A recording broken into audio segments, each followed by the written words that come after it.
आज की वीडियो में पढ़ेंगे साधारण ब्याज का भाग 2। यानी साधारण ब्याज के बारे में पहला भाग हम पढ़ चुके हैं कि ब्याज कैसे निकाला जाता है, उसके बारे में आपको पूरी जानकारी दे चुके हैं। आज की वीडियो में हमारा रहेगा कि अगर हमारे पास दर दी हुई मिले आपको, देखिए दर दी हुई है, समय दिया हुआ है और ब्याज दिया हुआ है। तीन बात आपको मिलेगी जिसमें आपको दर मिलेगी, यानी कितने परसेंट से दर लग रही है, समय कितना है और ब्याज कितना है। आपको यानी मूलधन ज्ञात करना है। जो पैसे आपसे उधार लिए जाते हैं या उधार दिए जाते हैं वो कितने पैसे थे। अगर आपको ब्याज बता दिया जाए, समय और दर तीनों बता दी जाए तो आपको मूलधन पूछा जाएगा। इस प्रकार के प्रश्न है। तो जो आपको दिया है वो पहले आप लिख सकते हैं। तो देखिए दर है वो कितनी है भाई, दर आप लिख सकते हैं 10% दर है। और ब्याज आपको यहाँ पर दिखा रहा है कि ब्याज कितना है, 2,800 रुपये आपको ब्याज मिलेगा। और समय की बात करें तो देखिए समय भी आपको यहाँ पर दिखा रहा है, समय है वो 3/1/2 वर्ष है। तो आप इसको सरल करें तो आप 3 को 2 से गुणा करेंगे 6 और 7 यानी 7/2 यानी 3.5 वर्ष। ये आपके पास तीनों मान है। लेकिन आपके पास है क्या, नहीं, आपके पास मूलधन नहीं है, यानी मेन जो रकम होती है जिस पर आपको ब्याज मिल रहा है वो नहीं है। तो ज्ञात करने का देखिए सिंपल सा तरीका है। मैंने आपको पहले बताया था कि साधारण ब्याज का सूत्र होता है ब्याज बराबर मूलधन इंटू दर इंटू समय। एक ही सूत्र आपको काम में लेना है, आपको सूत्र चेंज नहीं करना है। अगर सूत्र चेंज कर रहे हो तो फिर ये जो ब्याज वाला भाग है ये आपके कंफ्यूजन ही रहेगा, क्योंकि अलग अलग बुक्स में, अलग अलग गाइड में अलग अलग फॉर्मूले दिए होते हैं कि शॉर्टकट ऐसा कीजिए ऐसा कीजिए। तो वो बहुत सारे फॉर्मूले हो जाते हैं, तो उनमें कंफ्यूजन होता है कि कहाँ पर कौन सा फॉर्मूला लगेगा। लेकिन यहाँ पर ऐसा कुछ नहीं है। हम एक ही सूत्र की सहायता से जितने भी साधारण ब्याज के रूल्स है, नियम है, वो इसी से करेंगे। तो देखिए ब्याज आपको दिया हुआ है, ब्याज कितना है भाई 2,800 है। तो यहाँ पर आप 2,800 लगा ले। बराबर मूलधन आपको ज्ञात करना है, तो मूलधन का स्थान खाली छोड़ देंगे। और इंटू में दर है वो 10% है, समय वो 7/2 है और बटा में क्या लगा ले, 100 लगा ले। इस प्रकार से आप कर सकते हैं। अब देखिए मूलधन को आपको यहाँ पर रखना है, जो बची खची संख्या उसको इधर लेकर आएंगे। इधर लेकर आएंगे तो देखिए क्या होगा आपका 28 100 क्या आ जाएंगे गुणा में, क्योंकि बट्टा में संख्या है और 2 भी बट्टा में है तो 2 भी क्या आएंगे गुणा में आ जाएंगे। और 10 और 7 कहा जाएंगे बट्टा में जाएंगे, 10 × 7। जब भी आप इसको सरल करेंगे इस पद को तो आपके पास क्या आ जाएगा, मूलधन आ जाएगा। क्योंकि आपने 100 को गुणा में लेकर आए, 2 भाग में तो गुणा में कर देंगे और जो गुणा में संख्या उसको क्या ले जाए, भाग में ले जाए। जीरो से आप यहाँ पर देखिए जीरो काट सकते हैं, ये जीरो से मैंने जीरो काट दिया।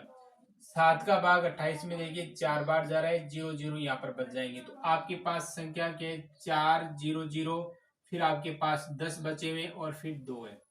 इन सभी को आप मल्टीप्लाई कर दीजिए। 4 को 2 से गुणा करेंगे 8 हो जाएंगे और 3 जीरो लगा देंगे तो 8 0 0 0 यानी कितने रुपए हो गए, 8,000। तो यानी जो मूलधन है वो कितना है, 8,000 रुपए है। तो 8,000 पर 3.5 वर्ष 10% की अगर दर लगती है तो ब्याज कितना होता है, साधारण ब्याज की बात कर रहे हैं तो 2,800 रुपए होंगे।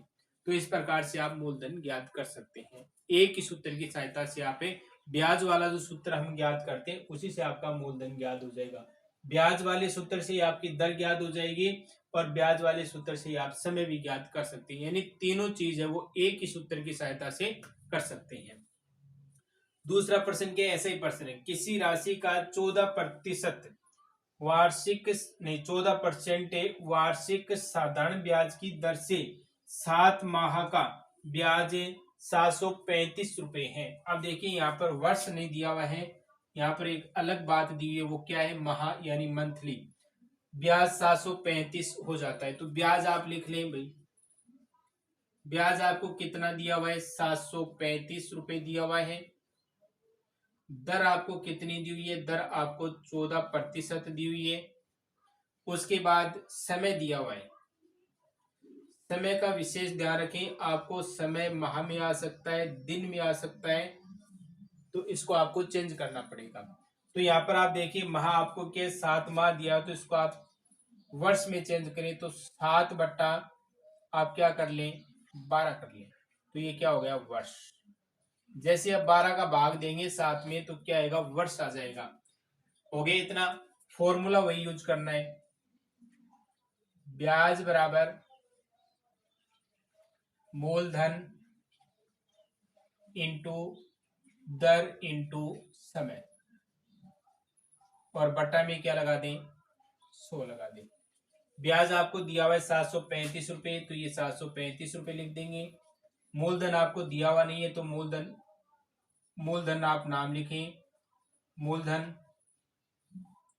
इंटू दर आपके पास कितनी है, देखिए दर आपके पास 14% है, इंटू समय कितना है भाई 7/12, तो 7/12, और इधर 100 पहले से बट्टा में है, इधर लेकर आएंगे तो मूलधन के बराबर क्या बचेगा भाई, तो मूलधन बराबर आप लिख सकते हैं कि 735, ये संख्या बट्टा में चली जाएगी और 12 भी बट्टा है नहीं, जो 100 और 12 बट्टा में वो क्या चली जाएगी गुणा में, ये दोनों संख्या गुणा में हो जाएगी, ये और ये दोनों संख्या भाग में आ जाएगी, तो 14 इंटू 7। इसकी करें कैलकुलेशन, तो यहाँ पर आप देखिए कोई संख्या कट रही है, 7 का भाग है वो 735 में 105 बार जा रहा है, 105 बार भाग जाएगा। यहाँ पर 2 का भाग दिए तो 6 आ जाएंगे, और यहाँ पर 2 का भाग दिए तो 7 आ जाएंगे। 7 का भाग फिर 105 में कितनी बार जा रहा है भाई 15 बार गया, ये हो गया 15 बार भाग जा रहा है, और 15 को 100 से गुणा करेंगे और फिर 6 से गुणा करेंगे तो 15 90 और 2 जीरो और लगा देंगे, तो यानी 9000 रुपए। तो मूलधन कितना है 9000 रुपए। तो इस प्रकार से आप मूलधन ज्ञात कर सकते हैं। एक प्रश्न हो रह गए वो और करवा देता हूं मैं। तीसरे प्रश्न में पूछा गया किस ब्याज की दर से, अब की बार आपको दर पूछी गई है न कि मूलधन, दर से 5000 रुपए, मूलधन आपको 5000 रुपए दिया हुआ है, 2 वर्ष का साधारण ब्याज 500 रुपए आपको दिया हुआ है, यानी आपको दर बतानी है। तो देखिए मूलधन आपके पास कितना है भाई, मूलधन है वो 5000 रुपए, मूलधन 5000 रुपए, समय आपको दिया हुआ है 2 वर्ष, ये हो गया 2 वर्ष। उसके बाद आपको क्या दिया हुआ है ब्याज भी दिया हुआ है, ब्याज आपके पास है 500 रुपए, आपको निकालनी है दर। सूत्र वही यूज करना है, ब्याज बराबर मूलधन इंटू दर इंटू समय, बट्टा में लगा दे 100। ब्याज कितना है भाई 500 रुपए ब्याज है तो 500 रुपए लिख देंगे।